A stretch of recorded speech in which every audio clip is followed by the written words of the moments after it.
Alors,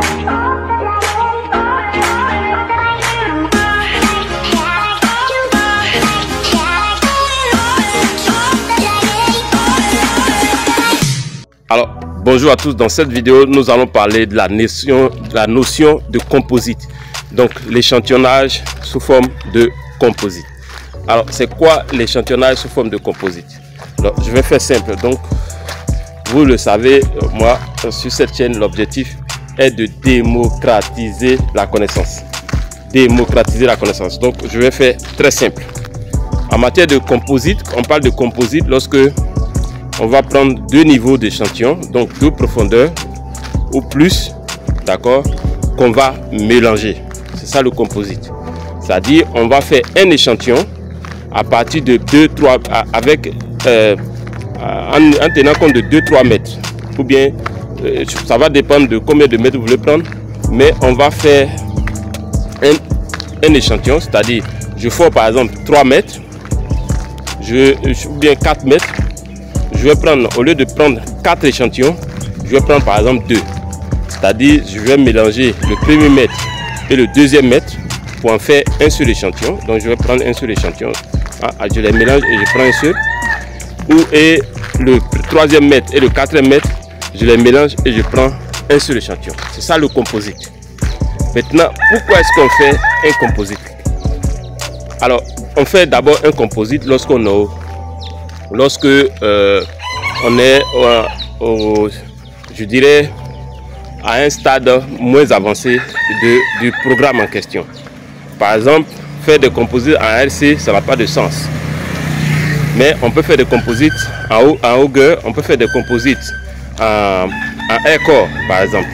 Parce que on n'est pas très avancé, on n'a pas besoin de faire du détail, parce que le détail a un coût. Donc, ça permet de réduire le coût.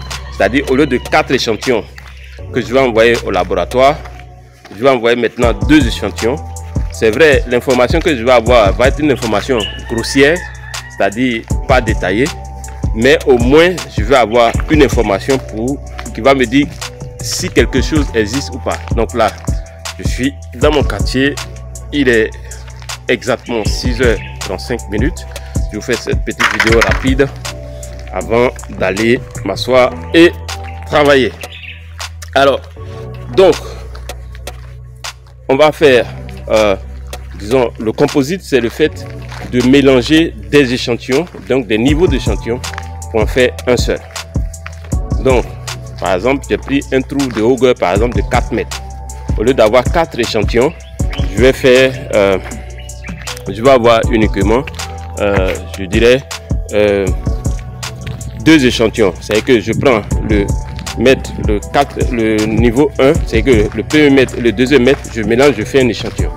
Je prends le troisième mètre et le quatrième mètre, je mélange, je fais un échantillon. Donc au lieu de 4 échantillons, je vais avoir 2. C'est ça le composite. Maintenant, je parlais tout à l'heure de l'avantage du composite. Le composite permet déjà d'avoir une information en réduisant les dépenses. Ça va permettre d'avoir une information importante. Par exemple, si vous cherchez de l'or, si vous cherchez, quelle que soit la substance utile que vous cherchez, vous allez savoir si cette substance utile est présente ou pas, mais en dépensant moins. Parce qu'au lieu d'envoyer 4 échantillons, par exemple, au laboratoire, vous allez envoyer juste 2, mais qui vont vous dire que quelque chose se passe là. C'est après, quand vous avez suffisamment d'éléments, vous pourrez, et en fonction de votre budget, vous pourrez alors accroître les travaux, donc augmenter, faire du détail, donc prendre peut-être des échantillons mètre par mètre. D'accord? Donc voilà un des avantages qui fait que on va prendre un seul échantillon au lieu de peut-être 4 lorsqu'on a peut-être un forage de 4 mètres. Ça peut être un forage de plusieurs mètres, mais je prends ça comme exemple. Deuxièmement, donc premier avantage, ça nous permet d'avoir des informations sur la zone. Même si ce sont des informations grossières, on va au moins, on sait qu'il y a peut-être de l'or ou qu'il n'y en a pas. D'accord? Donc, deuxième avantage, c'est le fait que on va réduire le budget.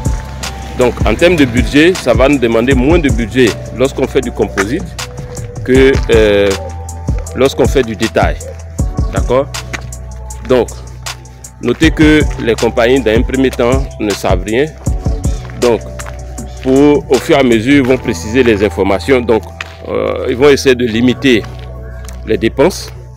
Donc, déjà, en faisant du composite dès le départ, on va réduire les dépenses. Et lorsque les résultats arrivent du laboratoire, si les résultats sont bons, on va alors faire du détail. Donc, on va pouvoir peut-être passer, si c'est un yoga, on va passer peut-être en aircore ou même directement à RC, ça dépend du budget qu'on a.